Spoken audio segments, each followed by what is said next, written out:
ये current carrying loop है या करंट कैरिंग सोलिनॉइड है, तो वहां पर हमारे पास जो मैग्नेटिक फील्ड होगी उसकी डायरेक्शन को कैसे फाइंड करेंगे। इस केस में हमारा जो रूल यूज होता है वो राइट हैंड रूल ही है, और कई जगहों पर इस राइट हैंड रूल को यह कहा जाता है कि right hand rule for solenoid, और कई जगहों पर इसको कहा जाता है कि ये कर्ल राइट हैंड रूल है। अब ये curl right hand rule solenoid और लूप दोनों के लिए यूज होता है। ये है क्या, इसको हम एक डायग्राम से देखते हैं।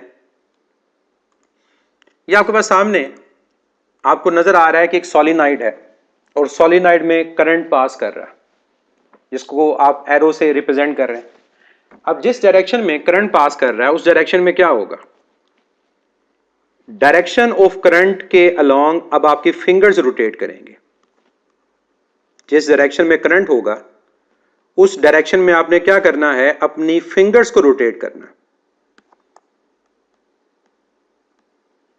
तो फिर मैग्नेटिक फील्ड की डायरेक्शन कैसे पता चलेगी, तो याद रखें डायरेक्शन ऑफ थंब, जो राइट हैंड का थंब होगा वो बेसिकली वहां पर आपको मैग्नेटिक फील्ड की डायरेक्शन बता रहा होगा।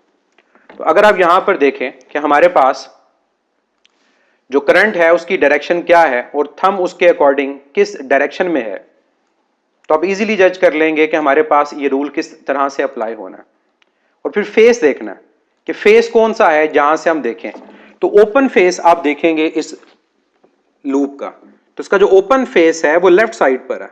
अगर ओपन फेस लेफ्ट साइड पर है तो इसका मतलब होगा कि हमारा जो ऑब्जर्वर है वो कहां पर है, लेफ्ट साइड से देख रहा है।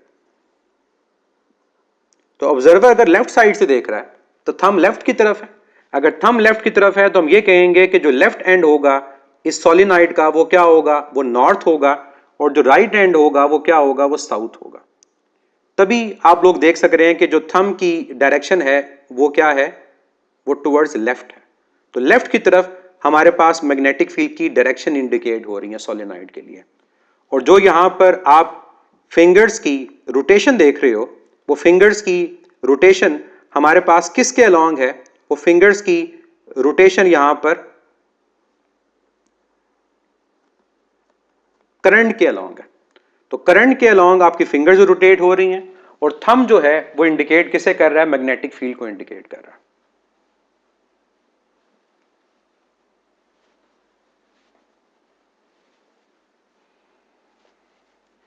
ये पॉइंट बड़ा सिंपल है, लेकिन इसका आसान एक तरीका भी है कि अगर हम इसको आसान करना चाहें कि बजाय हम इसके के सोलिनॉइड या करंट कैरिंग लूप के लिए ये रूल अप्लाई करें, हम इसको आसान तरीके से भी देख सकते हैं। मैं आपको एक और एग्जांपल भी दे दूं कि फर्स्ट करो अगर एक करंट कैरिंग लूप है और आपने उस करंट कैरिंग लूप के ऊपर ये रूल अप्लाई करना है, तो कैसे करेंगे।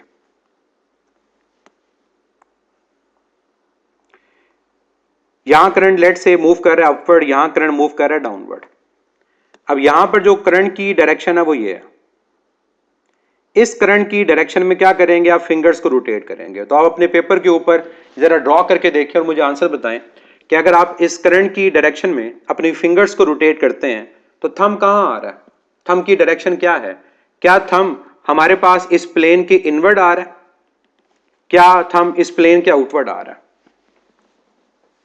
क्या जो फेस आपको नजर आ रहा है कि अगर ऑब्जर्वर यहां पर है तो आपके सामने वाला फेस नॉर्थ पोल है या आपके सामने वाला फेस साउथ पोल है।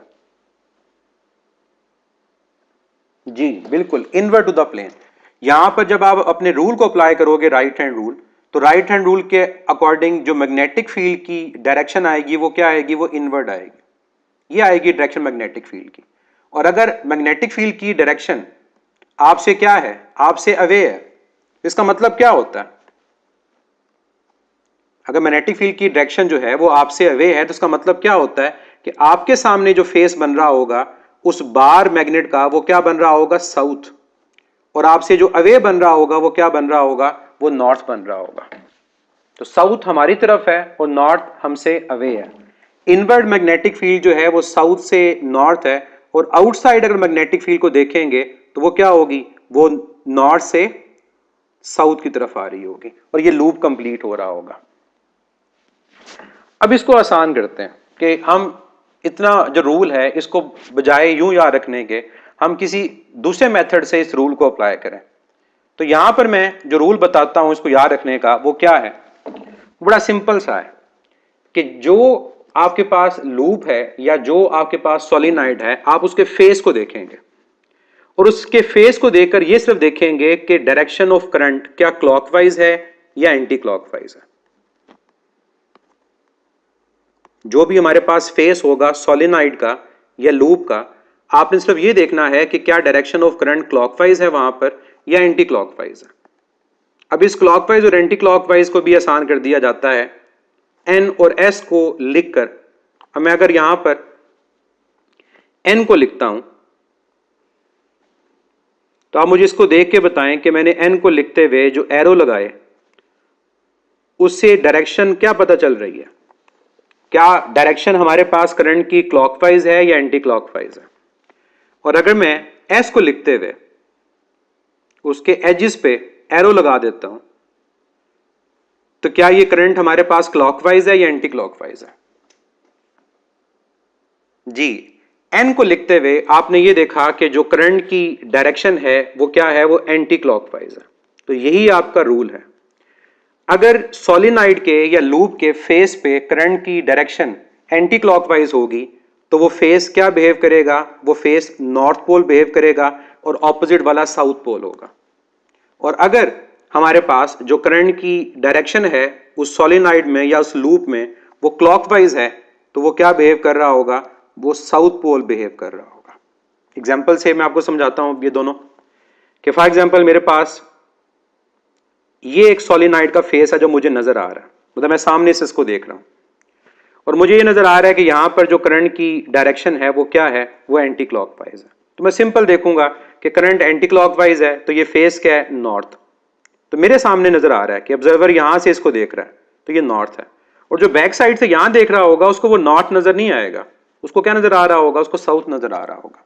इसी तरह राइट साइड पे आ जाए, ये मेरे पास एक सोलिनॉइड का फेस है और यहां मैं देख रहा हूं कि करंट की जो डायरेक्शन है वो क्या है, वो क्लॉकवाइज है। अगर ये क्लॉकवाइज डायरेक्शन में करंट है तो ये क्या होगा, साउथ पोल। किसके लिए, जो उसको सामने से देख रहा है। तो जो उसको बैक साइड से देख रहा होगा उसको तो साउथ पोल नजर नहीं आएगा, उसको मैग्नेट का कौन सा पोल नजर आएगा, उसको वो नॉर्थ पोल नजर आ रहा होगा। तो ये हमारे पास रूल है सोलिनॉइड और लूप के लिए कि सोलिनॉइड और लूप के अंदर अगर हम करंट की डायरेक्शन को आइडेंटिफाई कर लें कि क्या वो क्लॉकवाइज है या एंटी क्लॉकवाइज है, हमें पता चल जाएगा क्या वो नॉर्थ पोल है या साउथ पोल है। आपको मैं एग्जांपल देता हूं फर्दर। मैं एक सिलेंडर लेता हूं, ये एक सिलेंडर है। अब सिलेंडर बनते साथ ही आपको आइडिया हो जाएगा कि इसका ओपन फेस कौन सा है, ये इसका ओपन फेस है। इसका मतलब ऑब्जर्वर यहां से इसको ऑब्जर्व कर रहा है। इसके ऊपर मैं एक वायर को वाइंड कर देता हूं और वायर को वाइंड करने के साथ मैं उस वायर को अटैच कर देता हूं बैटरी से। आपने मुझे बताना है कि जिस साइड पे ऑब्जर्वर है क्या उसके अकॉर्डिंग जो पोल फेस आएगा सामने, क्या वो नॉर्थ होगा या साउथ होगा।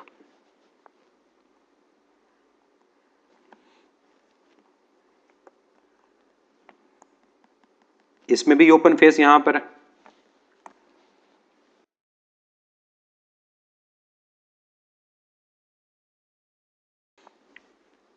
जी, साउथ कुछ कह रहे हैं, कुछ नॉर्थ कह रहे हैं। और लेफ्ट साइड में मैंने ड्रॉ किया है, बैटरी की डायरेक्शन वही है, ऑब्जर्वर वहीं पर है। ऑब्जर्वर के सामने वाला नॉर्थ होगा या साउथ होगा। देखिए आपने सिंपल क्या करना है, करंट की डायरेक्शन को शो कर देना। यहां करंट मूव कर रहा है यहां से अपवर्ड और यहां से डाउनवर्ड। अब लूप कंप्लीट करें, यहां से करंट आएगा डाउनवर्ड, यहां से करंट आएगा डाउनवर्ड डाउनवर्ड डाउनवर्ड, ये लूप पूरा हो गया। अब जो फेस आपके सामने है उस लूप को पूरा बना लें। अब लूप को जब पूरा बनाएंगे तो यहां पर करंट अपवर्ड है, यहां डाउनवर्ड है। अब सिर्फ देख लें ये कि जो लूप आपके पास ओपन है वहां करंट की डायरेक्शन क्या है, क्लॉकवाइज। और अगर करंट क्लॉकवाइज है इसका मतलब ये होगा साउथ पोल और ये क्या होगा, नॉर्थ पोल। दूसरी तरफ आ जाए, सेम काम करें।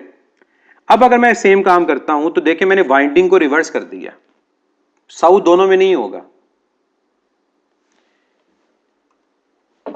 दूसरे केस में मैंने वाइंडिंग को रिवर्स किया। अगर आप इस केस को और पहले केस को अगर देखें तो दोनों केसेस में डिफरेंस क्या है, दोनों केसेस में डिफरेंस ये है कि जो वाइंडिंग है हमारे पास सिलेंडर के ऊपर वो वाइंडिंग रिवर्स हो गई है। वाइंडिंग रिवर्स कैसे है? यहां पर नीचे से वायर आई थी, फिर ऊपर आई, और यहां पहले ऊपर फिर नीचे।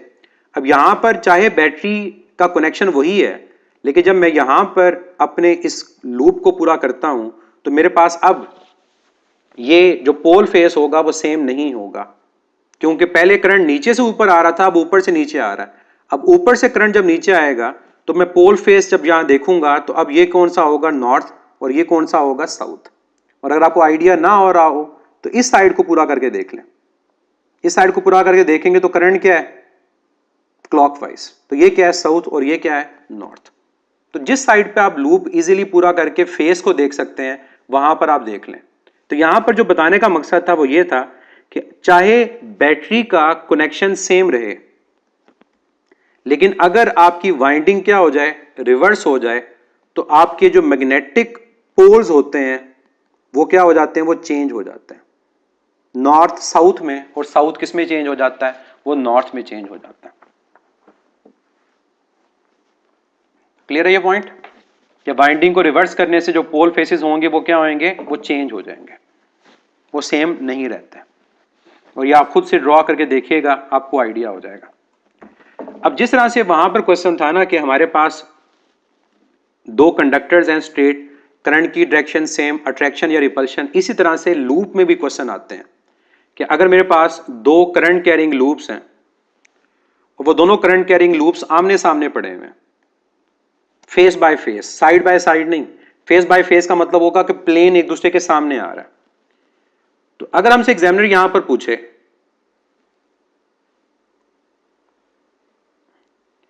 कि क्या ये दोनों करंट कैरिंग लूप्स आपस में अट्रैक्ट होंगे या रिपेल होंगे, और करंट की डायरेक्शन दोनों में क्या है? सेम। दूसरा केस मेरे पास ये है कि ये दो करंट कैरिंग लूप्स हैं और करंट की जो डायरेक्शन हमारे पास है वो क्या है? अब वो ऑपोजिट है। तो क्या ये अट्रैक्ट होंगे या रिपेल होंगे? पहले केस में करंट की डायरेक्शन सेम, दूसरे केस में करंट की डायरेक्शन ऑपोजिट। और ये पड़े कैसे हुए हैं? आमने सामने। बड़ा आसान सा तरीका है, जैसे आपने वहां पर देखा था ना कि डायरेक्शन ऑफ करंट सेम हो तो दो कंडक्टर्स आपस में अट्रैक्ट होते हैं, और डायरेक्शन ऑफ करंट अगर आपके पास ऑपोजिट हो तो रिपेल होते हैं। यहां भी वही याद रखना कि अगर दो लूप्स हों और वो पड़े हों फेस बाय फेस, कंसेंट्रिक हो, तो उस केस में हमारे पास डायरेक्शन ऑफ करंट अगर सेम तो अट्रैक्ट करेंगे, और डायरेक्शन ऑफ करंट अगर ऑपोजिट हो तो क्या करेंगे? रिपेल। तो ये तो डायरेक्ट याद रखने का आपके पास आ गया कि डायरेक्शन ऑफ करंट सेम तो क्या है? Attraction. Direction of current opposite तो क्या है? रिपल्शन। लेकिन क्यों? अब जरा रूल अप्लाई करें। यहां पर जो करंट की डायरेक्शन है वो क्या है? क्या ये क्लॉकवाइज है, एंटी क्लॉकवाइज है? ये करंट की डायरेक्शन अगर आप देखें तो ये करंट की डायरेक्शन हमारे पास है क्लॉकवाइज। इसका मतलब ये होगा कि इसका जो बार मैग्नेट बनेगा उसका जो फेस हमारी तरफ होगा वो साउथ होगा, और जो हमसे अवे होगा वो क्या होगा? वो नॉर्थ होगा। सिमिलरली अगर मैं यहां पर देखता हूं तो यहां भी करंट की डायरेक्शन क्या है? क्लॉकवाइज है। इसका जो बार मैग्नेट प्रोड्यूस होगा उसका भी जो पोल फेस हमारी तरफ होगा वो कौन सा होगा? साउथ, और जो हमसे अवे होगा वो क्या होगा? नॉर्थ। अब जरा देखें, जब बार मैग्नेट ड्रॉ हुए तो आमने सामने कौन आया? इसका नॉर्थ इसके साउथ के सामने, और नॉर्थ और साउथ के दरमियान आपस में क्या होगी? अट्रैक्शन। दूसरे केस में आ जाए। दूसरे केस में भी ऐसा ही है कि करंट की डायरेक्शन को देखें। यहां करंट की जो डायरेक्शन है वो क्या है? क्लॉकवाइज। अगर क्लॉकवाइज है तो जो पोल फेस हमारे सामने प्रोड्यूस होगा वो कौन सा होगा? वो साउथ होगा, और जो हमसे अवे होगा वो कौन सा होगा? नॉर्थ। लेकिन जो बिहाइंड है वहां पर करंट की डायरेक्शन को देखें तो वो क्या है? Anti clockwise. और एंटी क्लॉकवाइज क्या होता है? एंटी क्लॉकवाइज आपके पास नॉर्थ पोल होता है, तो उस बार मैग्नेट का फेस हमारी तरफ जो होगा नॉर्थ, और हमसे अवे साउथ। अब कौन आमने सामने आया? अब नॉर्थ साउथ के सामने आया, तो अब क्या होगी? रिपल्शन होगी।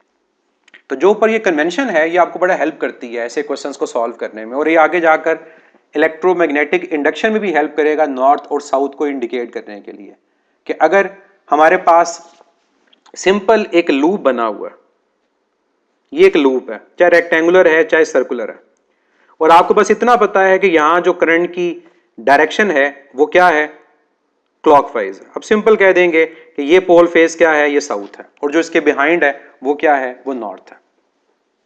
तो ये आपने आगे जाके लेंसेज लॉ में भी यूज करना है, तो वहां पर भी आप देखेंगे कि अगर मैं किसी जगह पर करंट क्लॉकवाइज बना देता हूं, वो साउथ पोल को इंडिकेट कर रहा होगा, और अगर मैं किसी भी लूप के अंदर जो करंट की डायरेक्शन है वो क्या शो कर देता हूं, एंटी क्लॉकवाइज।